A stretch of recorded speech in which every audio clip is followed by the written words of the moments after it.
Solomon Wilcots is here. Solomon, I think you're bigger than Radio Row. I think you are Radio Row. Because I've been listening to sports talk radio and shows like Bill's since I was little. Yeah. And every show I've ever heard on Radio Row, you've been on.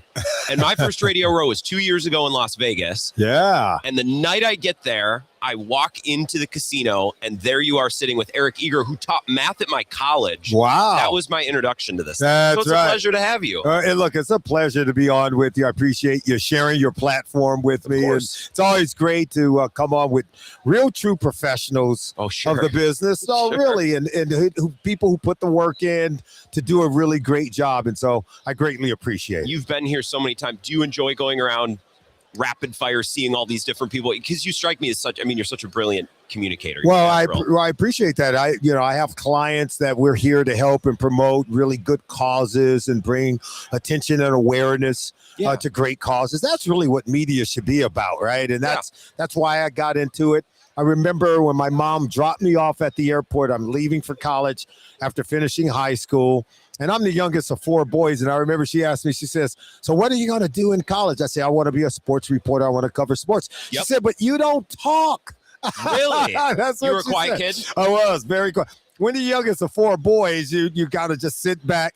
You know your role. Your role is to sit down and shut the heck up, or you get a backhand every now and then. That's an important part of this business, too, is to know be a good good listener, right? Absolutely. Well, that's a good life skill you got. Well, let's start with your cause first, because we've had shoulder pads. We had the X-Tech guys on. Yeah. We hear about brain injuries and trauma. This is the first time I've heard an athlete talk about lung health and breathing health, and you're here with Connect Biopharma with asthma, which is something that affects a lot of NFL players. Yeah, it really does. And because of the exercise-induced asthma, people don't realize that these players are battling with these problems, these physical health problems, is still playing football. Jerome Bettis had severe asthma, and he'll tell you about it. He has a health journey story that he shares with people. Cam Hayward, the defensive lineman for the Pittsburgh Steelers, he's another guy that's living with it. But it has to be monitored, because it can become problematic if it escalates to what we call an exacerbated or acute asthma attack. Roughly 1,000 people in our country every single year have to go into a hospital for emergency acute exacerbated asthma. That's where an inhaler is not going to help you. You need serious medical treatment. And unfortunately, a former teammate of mine with the Cincinnati Bengals, Ickey Woods, he lost his son, Javonte Woods, to an exacerbated asthma attack. It was exercise-induced. He had always had asthma, but he was leaving football practice that day. He needed this inhaler. And on his way to his friend's house, he collapsed and he died, unfortunately. And so it led Ickey to start the Javonte Woods Foundation in his son's name. And Connect Biopharma is working in conjunction with the foundation to bring about greater awareness, to have your kids screened and treated for asthma. Make sure that they are following up with their health if they have asthma. We don't want to see someone die from an asthma attack. Something that's preventable. It's something that is preventable. So you can go to the website at www.connectbiopharma.com. That's Connect, CONNECT, Connect. Biopharma.com. Solomon Wilcots is here, and I appreciate you sharing that. And I'll share that when we come back for our next break one more time for those who join after these first couple of minutes. You played safety, okay? And I want to ask you about the position and the value of that position, because I look at our Packers defense, and other than Micah Parsons, I think the strength of that defense is their safety room. Yeah. How does a group of safeties, not just one star, but a group of safeties who all have different skills, how can that lead a defense that's maybe weaker up front, or weaker at linebacker, weaker at corner? How does that strength, that position group kind of drive a defense, or how can it? Well, it really does. You have to be great communicators for one, but during the week, you've got to study really hard. I mean, think about the safeties. They're like the quarterback for the defense, because they're far back. They can see everything. They're, and they have to communicate. They're talking to the corners. They're telling the nickel corner. They're talking to the linebackers, and the linebackers are communicating to the lineman, the defensive end. And so the quarterback, as soon as he comes out of the huddle, do you know who the quarterback looks at? The safety. Really? Yes, because he's looking at safety and the Mike linebacker. That's because he wants to know which way the coverage is rotating. The safeties are going to tell you that. And then he wants to know who the Mike linebacker is, because that's how he's setting the blocking scheme, identifying the Mike backer They understand, okay, what's the strength of the defense? What's the weakness of the defense? So we're running strong side or weak side. It tells us our blocking assignment. So the safeties are trying to disguise what they're doing in coverage, right? That means they can't just go to their place on the field and line up there. You know where they have to line up? Anywhere other than that. Somewhere else. Yeah. That's right. Else. Because we call that disguising the coverage. Pre-snap versus what happens post-snap or right. That's exactly right. And that's where the safeties are playing that mind game with the quarterback. And some of these quarterbacks are brilliant. You know, the Joe Burrows, the Patrick Mahomes. I mean, if they read your mail, so to speak, read your coverages before the snap of the ball, you're done. You can forget about it.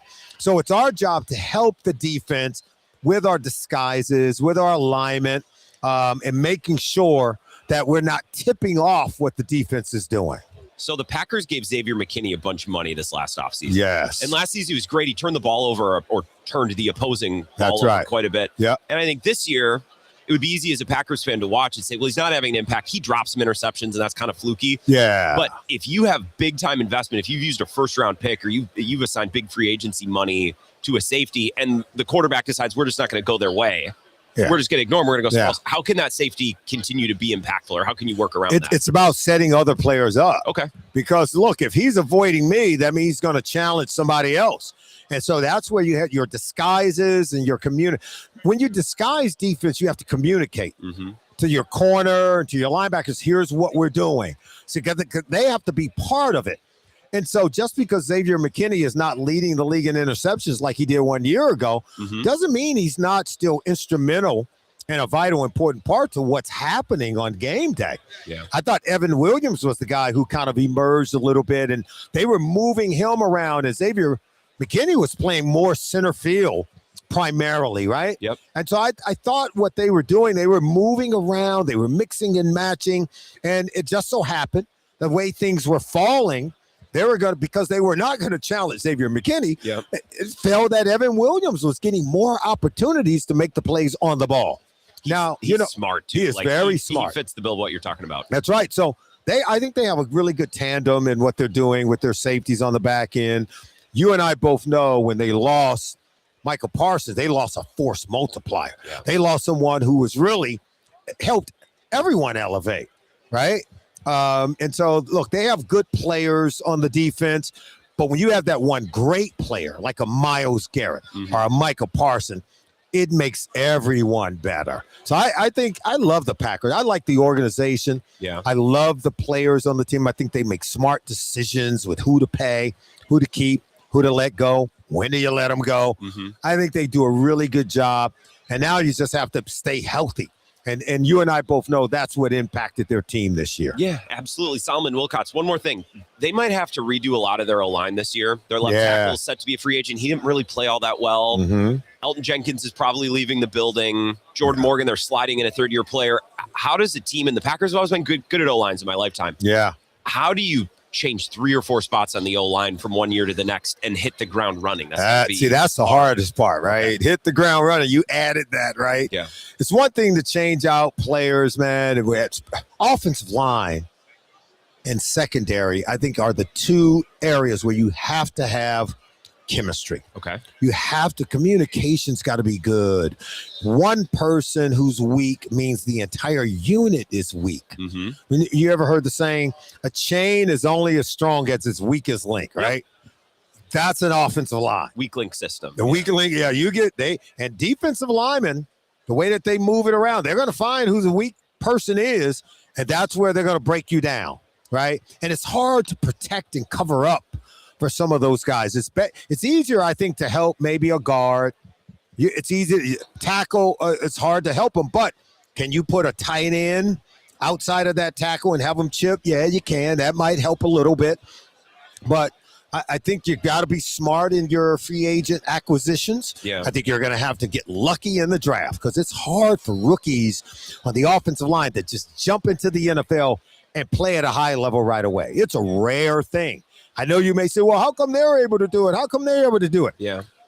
When you're calling roll on those teams that are able to do that, the list is short. Sure. So just because it happened with one team It doesn't take long before you run out of names for teams that have done that via the draft. Sure. And lastly, I said lastly, but one more thing. The Packers didn't change their coach. A lot of fans wanted them to. Who was your favorite hire of this cycle?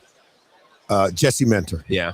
He seems like the Jesse popular Minter. one. Yeah. I'm not knocking any of those other hires, okay? This guy. Yeah. This guy's got it. He's like the two guys coaching in this game right now. He's like Mike Vrabel. He's like Mike McDonald. And all you got to do is go play the audio clips. Listen to what Derwin James says about. He said, "Oh yeah," and Derwin is saying this with a heavy heart because he knows he just lost one of the great coaches. Right? He knows how Jesse Minter made an impact on his career. It's hard to get players to give that kind of praise towards a coach. You know, you don't do that unless that coach changed your life. Well, it's like us with our boss. You know That's what I mean? right. Like some of us have special bosses, and you'll hear about it. Like we'll go out of our way to talk about it. That's right. You'll go out of your way. They'll say, and if you say nothing, then you already know. Yeah. Right. If you say nothing, He signed my checks. that's right. Signs my check. But you really want to kill him. But you're not going to go to that. You're not going to go to that level. Some people do stoop to that level. I don't. You would never. But if you hear me saying Dick LeBeau, that's my guy. Like, Yep. that's my guy. I'm sorry. And you don't have to pay me to say that. I'm saying that for free. Yeah. Because this guy has impacted the lives of a lot of players around this league. And all of us are singing from the same hymn book, right? Yeah. And I think Jesse Minter is that guy. I like him. And for Baltimore to get back to what they have been, the identity that they've created for themselves, he was the right hire. They're going to play great defense. And, oh, by the way, they got a quarterback that's pretty good, too. So now they got to get the right offensive coordinator to work with Lamar. But I think defensively, they'll be able to play the way that Ozzie Newsome had built that team to play. I like when a coach fits an organization. I think it's entertaining. It feels like it matches. It's a satisfying watch. Yes, it sure does. You are a Radio Row legend. I know you've done a bunch of these. Thank you, Solomon Wilcots. Appreciate the time. Thank you for having me. Yeah, have a good Appreciate one. it.